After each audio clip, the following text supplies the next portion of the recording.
Back to MMGinvest. So this video is going to be a good one. Very important. A lot happened yesterday. Like a lot. Things are the market has to come to some realization at this point that the Fed's trapped.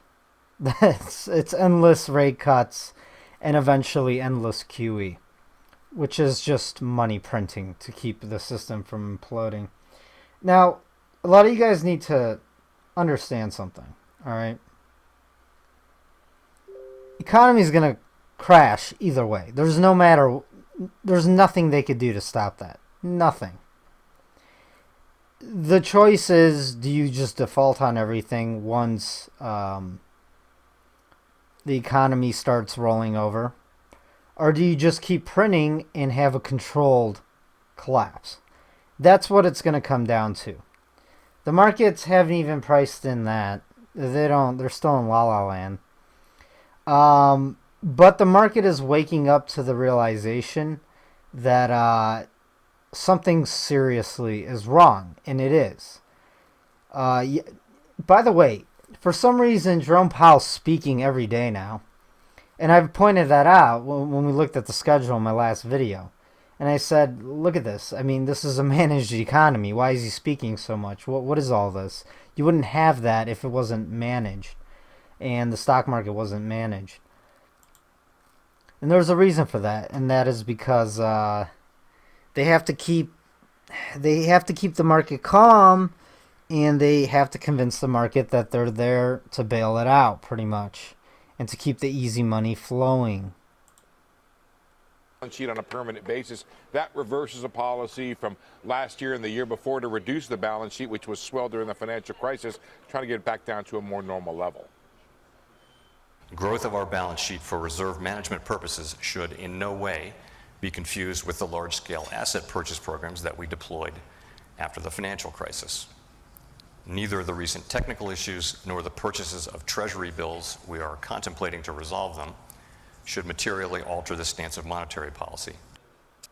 Basically, he said, don't worry, this isn't QE. What is QE? QE was the massive amount of pretty much capital injections into the banks. Well, the Fed did a couple things, right? I mean, they printed trillions of dollars and just gave them, literally wrote blank checks to the banks. And then they just bought up a bunch of mortgages, and there you go. That was QE, the beginning stages. And then there was QE1, 2, and 3. And this is why everyone's saying, well, this is QE4. And the Fed's balance sheet is exploding right now. As you can see here, this is my Instagram.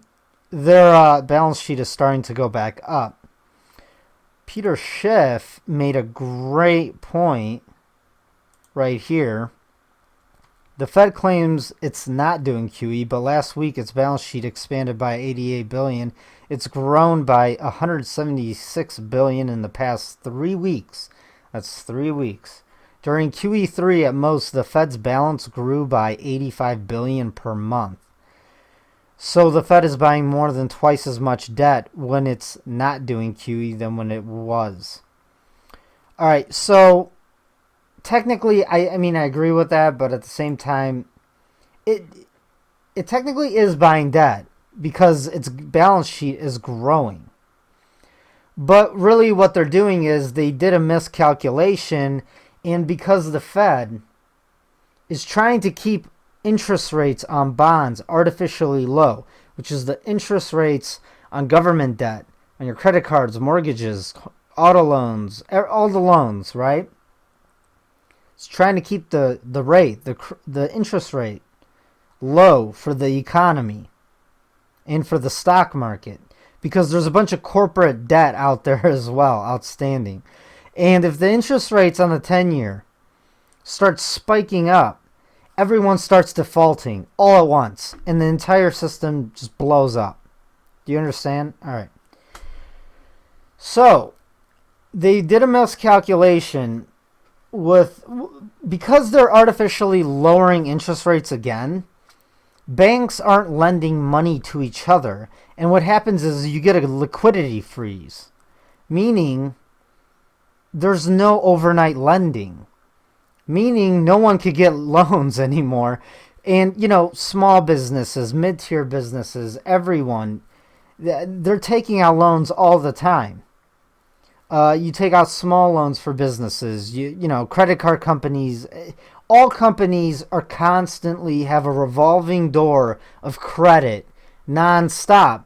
For example, let's say you make an order let's say a company makes an order from another company, small companies, right? They need to buy a bunch of products so they could build another product and sell it. Well, a lot of times, most of the time actually, they'll take out a small loan to cover that purchase, and then they sell the goods, and then they pay back the loan quickly within a week, 2 weeks, a month, right? So that's going on nonstop, guys.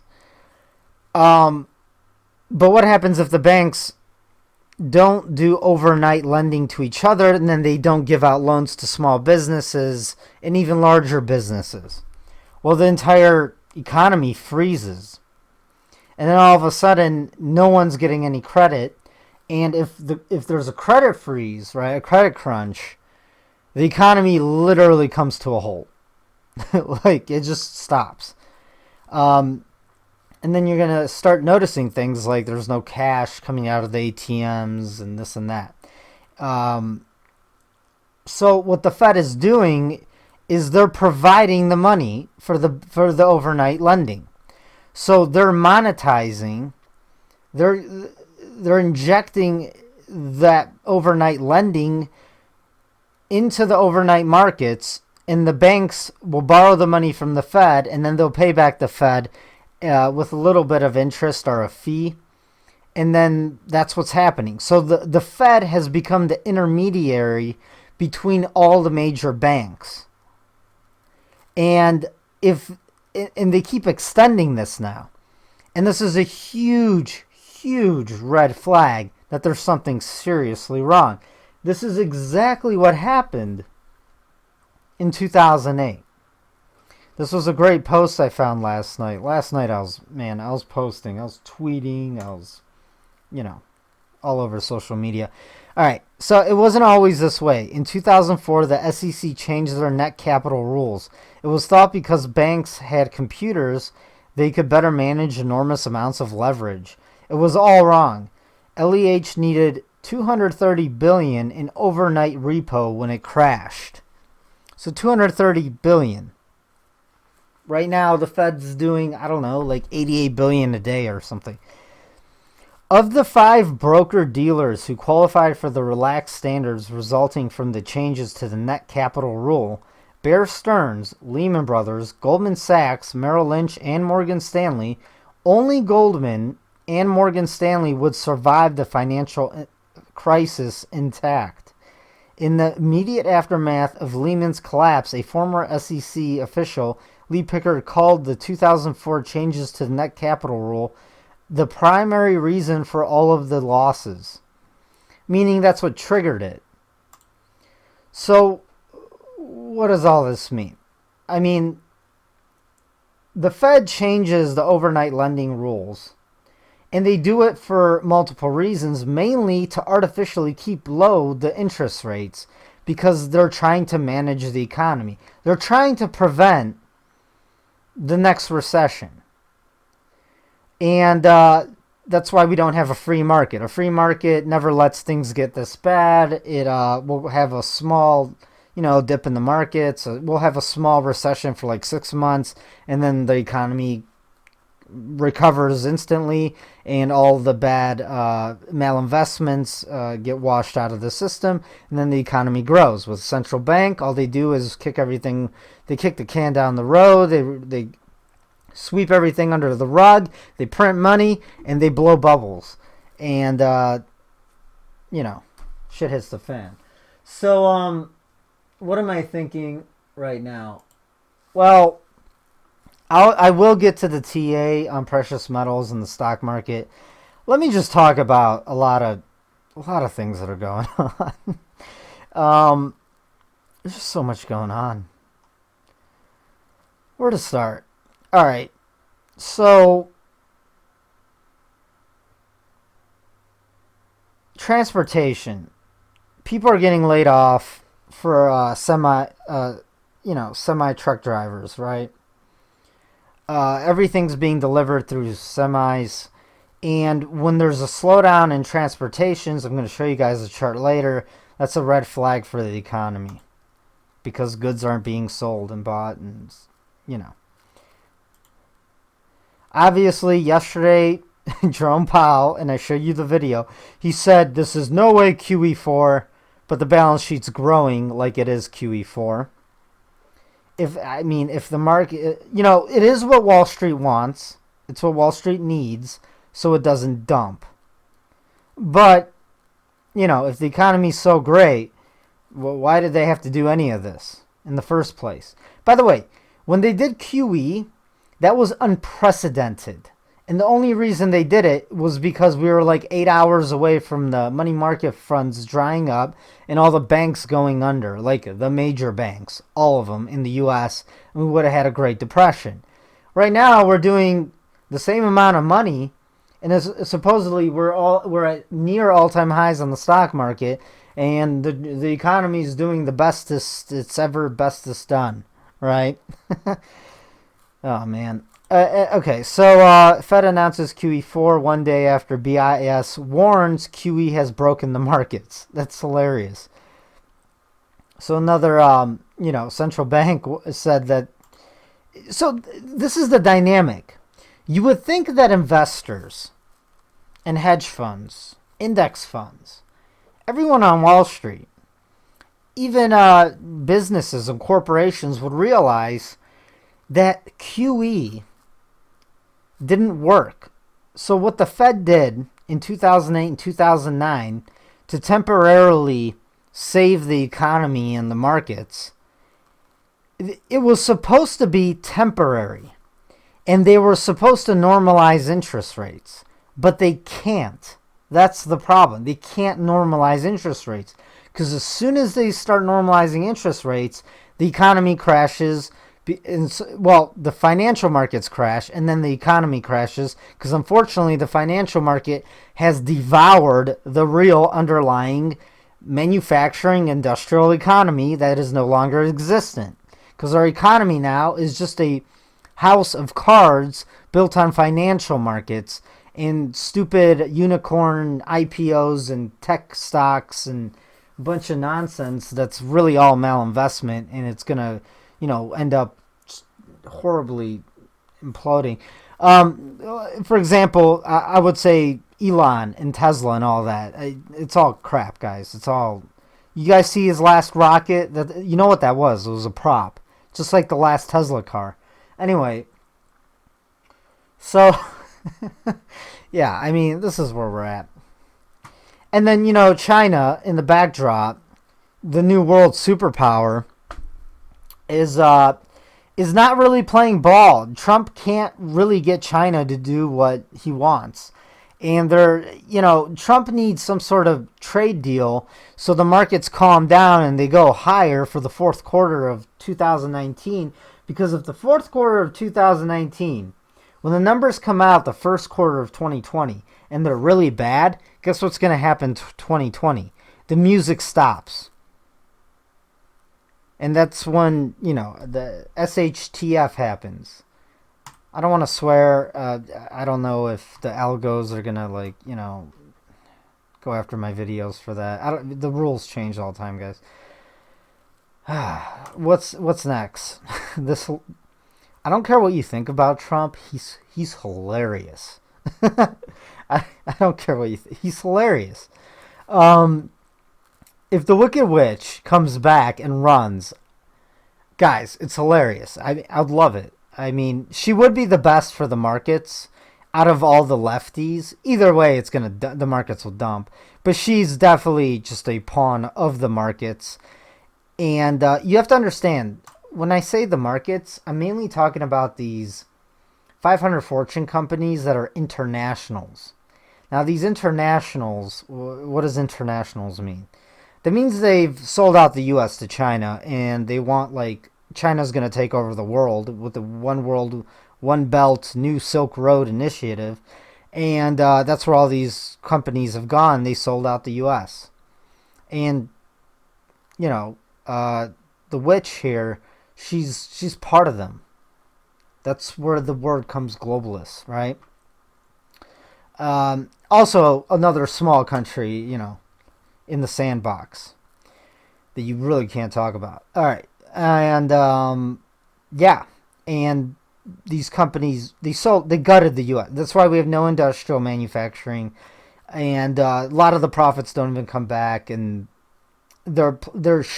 they know they built up China, guys, and that's the new superpower. But you know, it's gonna be, because there's no constitution there.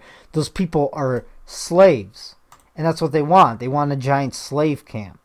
That's why there's facial recognition in poor people in Hong Kong. Look at this. Look at this. If this isn't dystopian, if this doesn't creep you out, if you haven't woken up to the world where, you know, where we're heading, how creepy. I mean, this is Blade Runner. A year ago, I was telling people, I'm like, listen, guys, the future is gonna be Blade Runner. We're already there. This is people in Hong Kong. They have projectors of faces on their faces, so the cameras don't pick them up. I mean, that's not life. What else is going on? GE freezes pensions. GE was delisted from the Dow Jones. It was the last company since the inception of the Dow Jones to still be on the Dow Jones. GE is also military industrial, one of those companies who provides them everything. But it's not so much, GE isn't even so much provides power and electricity. It's become a giant financial hedge fund as well. That's why they've also blown up. And they're not paying out their employees' pensions. 20,000 workers, they're gonna get a haircut. It's not even a haircut. Their pensions are gone. Like, they're gonna get, you could get your pension right now, but you're only gonna get 20% of it if you take it now. Or you could or you could wait and see what they're going to give you later on. I would just take it now and just buy precious metals at this point, gold and silver, because you know, all central banks are buying it, and they're going to go back to some sort of hard money backed system. They have to. It's just the natural forces of economics and markets. They have to. So what am I saying by this? So what I wrote is there evidence of excess in the markets? Well, yes, I believe so. I mean, when you have Instagram models making 1.5 million a year with pictures, there might be just a little bit of excess in the markets, guys. I mean, most people don't feel the excess, but some people really do. And it was a great example of that. So, where else? WeWork, the IPO unicorns, another red flag that all these new companies that are IPOing, they can't IPO. No one's buying their IPOs, their initial public offerings. And that's just another, you know, a gauge into people's psychology and investors' psychology. It's risk off. People are worried. So today the markets are up a little bit. Why is that? Well, apparently there might be some trade deal today, but, you know, it's like, I don't believe the media. They might hype it up if they talk about some small thing going through. I warned you guys in my last video they're going to do that. And that's what's happening today. Where was that? I posted in the newsroom if you want to look at the articles that are coming out recently. So I keep you guys updated in real time, live, in the newsroom. It's free. Links below this video. Also, before I continue on, with more. You guys need to go to YouTube, type in MMGinvest, no space. Both my YouTube channels pop up. We have this one, it has 7,000 subscribers. This one has 900. I really need this one to get to 1,000. All right, I'd really appreciate that. I just need 90 more people. Subscribe to both of them. I could only go live with the larger channel, and most of the time I upload these videos first that are pre-recorded to the smaller channel. So if you want to get my videos as soon as possible, you have to subscribe to both channels, and it helps me out personally. Go to my website, 10% off. So this is what you do. This is my website. Type in MMGinvest. You watch this video so you know what to expect. Before doing anything, consult your financial advisor. Read all the disclaimers. I provide information and data, and we learn how to trade, and we talk about mining stocks. You'll get an automatic download, instant. You add this to the cart. It's $300. Add to cart. Then you apply discount, and then you get the discount. All right, and then like a day later, whenever I have time, I'll email you and I'll invite you to the private group where there's a ton of updates and new reports on more speculative microcap and smaller junior silver and gold mining companies that could possibly explode. You know, I'm talking life-changing money. All right, guys. So, Erdogan Syria invasion begins. Turkish jets filmed bombing Kurdish target. Syria is being invaded. Trump actually pulled out, which is really good. First time a president, isn't like war hawk. And this is a big deal on the global stage. I don't agree with any of this. I'm just saying this is out of our control, but it's good for precious metals. It's really good for precious metals. And it's not good for Europe. There's going to be more of people leaving that region and just flowing into Europe. So it's going to help Europe. It's going to be like a domino effect. Europe's going to fall. And, yeah. So, I don't know how the stock market right now isn't tanking. It's like any small news MSM could throw out there, the market rallies, and I honestly don't think this could continue much longer. I know they're desperate and they need a good fourth quarter. They need the stock market to stay up. They need revenues, earnings to be good for the fourth quarter of 2019, and that's why Powell's coming out and literally being a dove, talking about QE, well, saying he's not doing QE, but they're lower. So, by the way, interest rate expectations for the interest rate for October 29th and 30th just lowered. I just posted this video in the newsroom. Well, no, expectations have risen that they will lower interest rates even further. So that's another reason why the market's ticking up today, and possible, rumors of some sort of trade deal. Who knows? But again, like I said, after this trade deal, there's what else is left to make the markets go higher besides the Fed printing money? So therefore, I'm still holding my long positions. I haven't gone into cash. I haven't shorted, and gold's it's sitting around 15.12 right now. Listen, right now, gold should literally fucking be at $3,000. That is where it should be today, with expectations of it going to 5 or even higher. But right now we're at 1,500. This is ridiculous. I don't know when the market's gonna wake up out of their zombie stupor. But it's going to happen one day. And we're going to see like $100, $200 moves in gold and $10 moves in silver.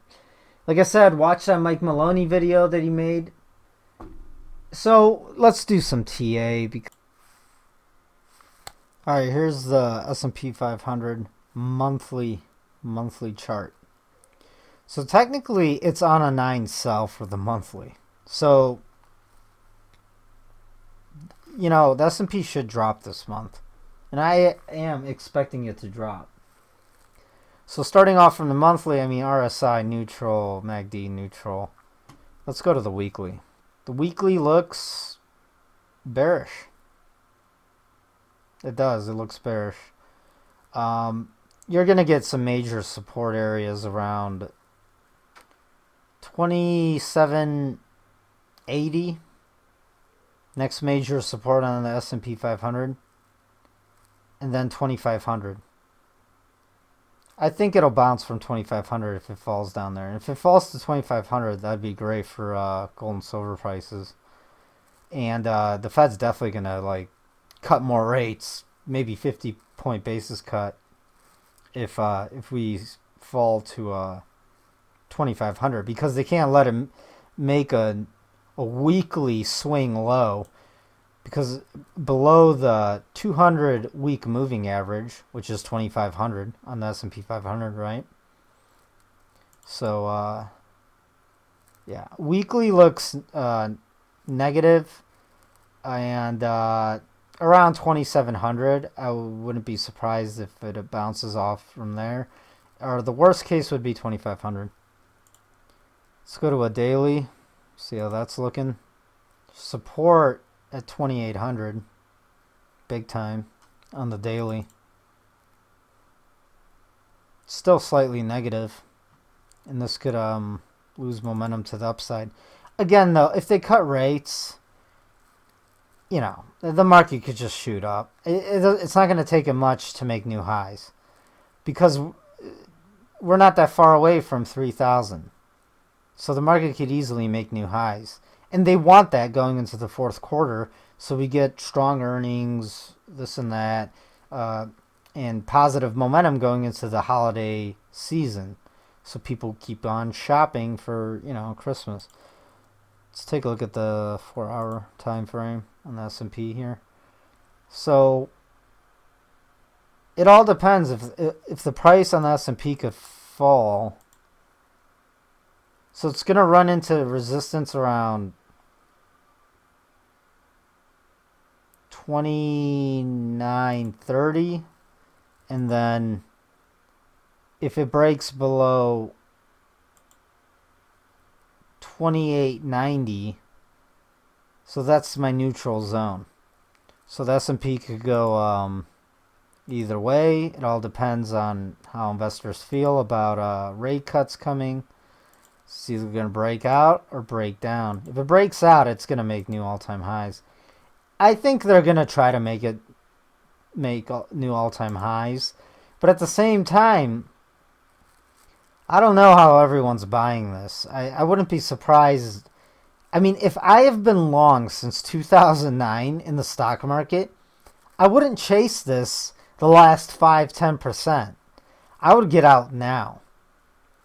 These moving averages on the 4-hourly look like they're going to cross to the downside pretty soon too.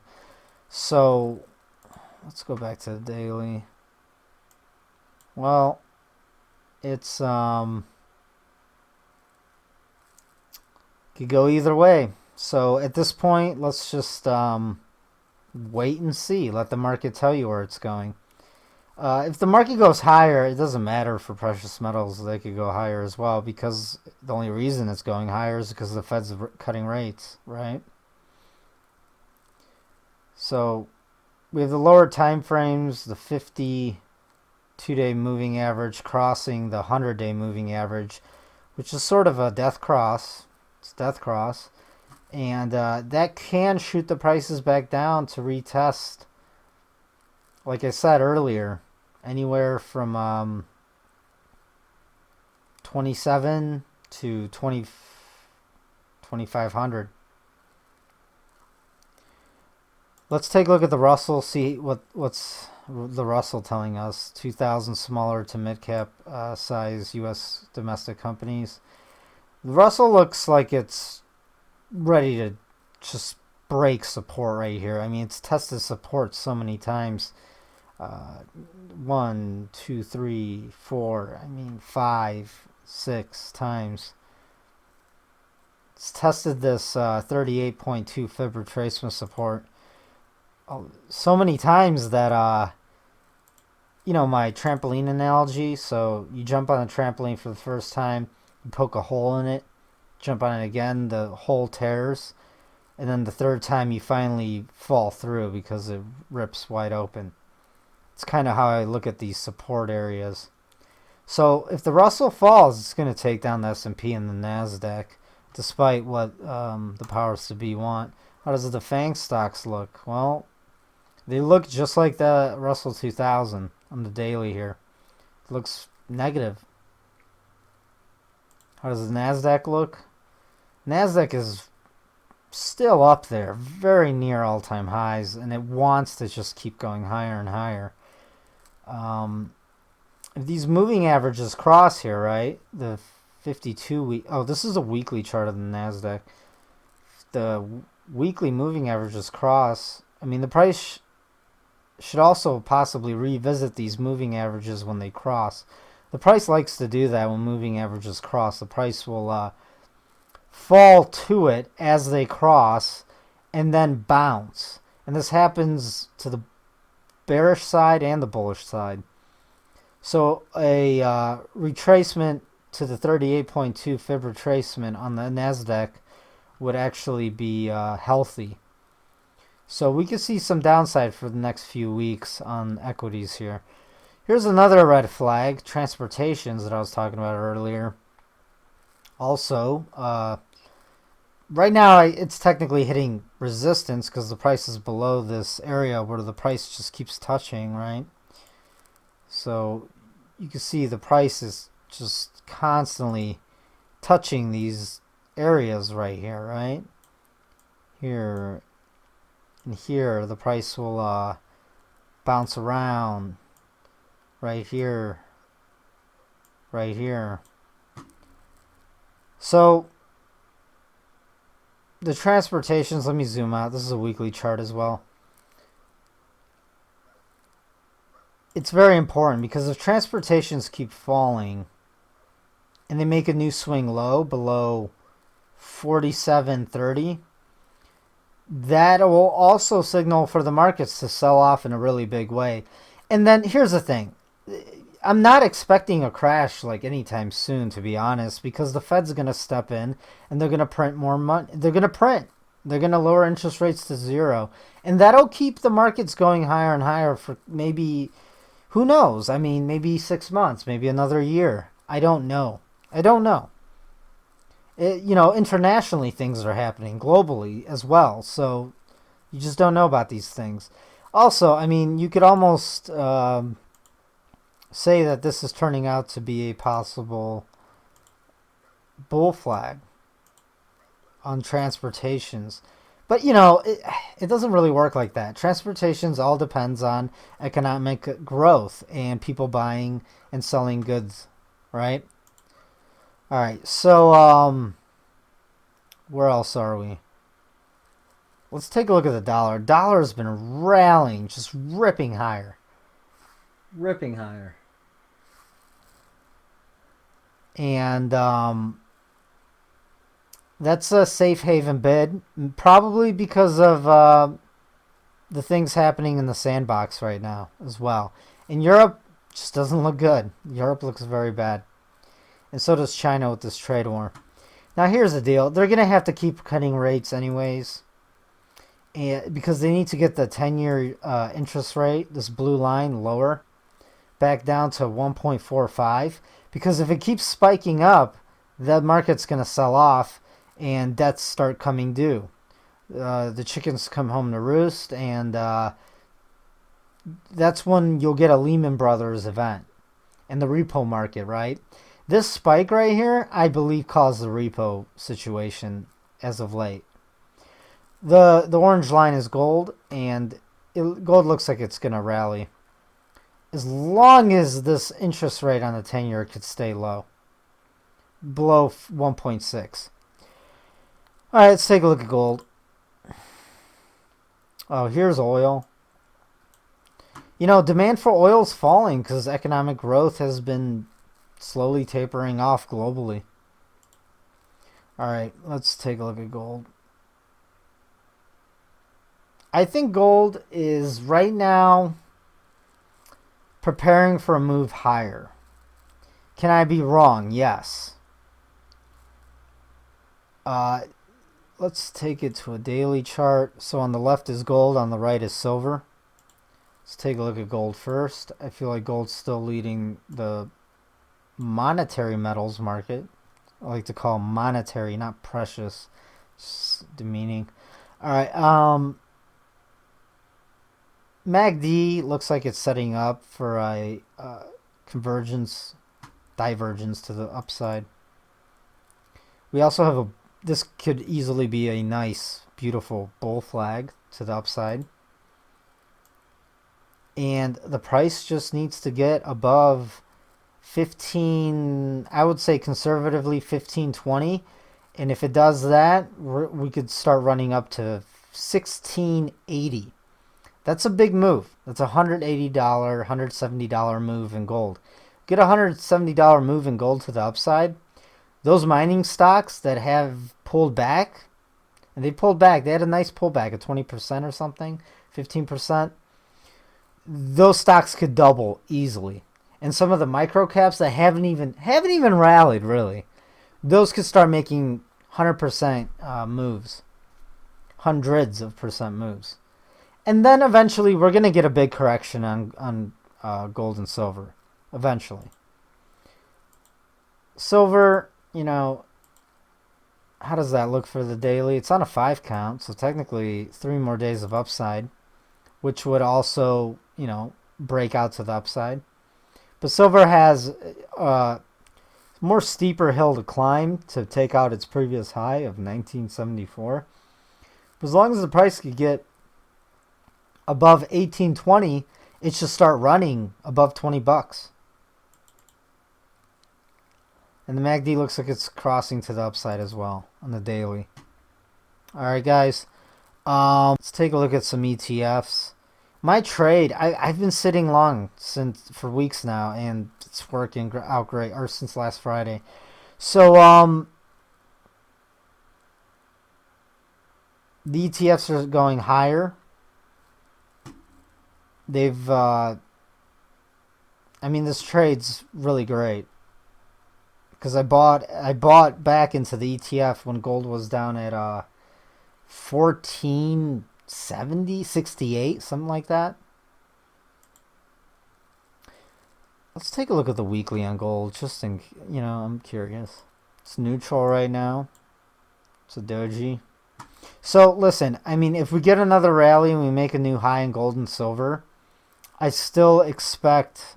This is silver. Where's gold?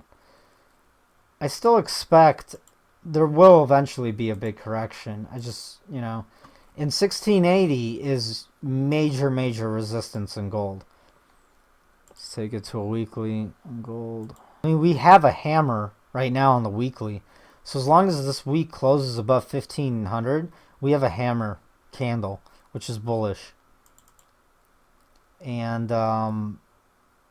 oscillators, neutral. So we'll see. It's either we get the correction now. Now listen, if the price falls below 1500, then we're just going to get the correction now, and the banks are going to slam the metals again on purpose to keep it lower for longer. But if metals could stay above 15 for the rest of this week, then I see a continuation in the rally and possibly taking out all-time highs of this year, or testing it, or getting near it at least. Back up towards like 15, 30, 40. I'll keep you guys updated. So the Shanghai Gold Futures Exchange is back online today. Another reason why I think they're going to buy the dip and make the price go higher. Let's take a look at the 4-hourly. The 4-hourly did have a 9 sell today. So don't be surprised if it does dip and test 1500. But I'm not going to sell my long positions until... I guess, the price really breaks below 1500 on gold and maybe even 1490. Then I will get out of the trade and take my profits. But for now, I'm waiting, and listen, there's so much going on that's so bullish for precious metals right now.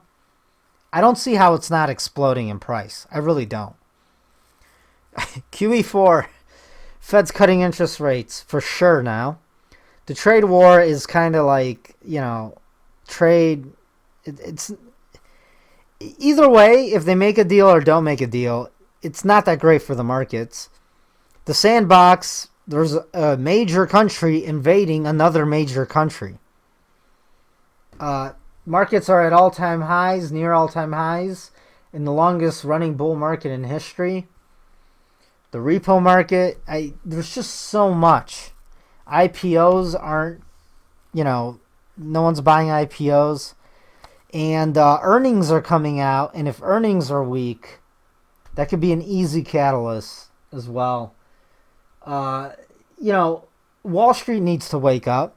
I do not know how they're not buying precious metal stocks hand over fist since yesterday's news. They will be, though, soon. And, even Ray Dalio said you need to buy, gold, silver futures and load up. So, guys, if you want exposure to the largest wealth transfer in human history, now's the time. While these junior, gold and silver mining stocks are still very, very low. The mining stock market hasn't exploded in price. It hasn't really taken off yet. People think it already has, but it hasn't. And you guys will see. Time's on my side.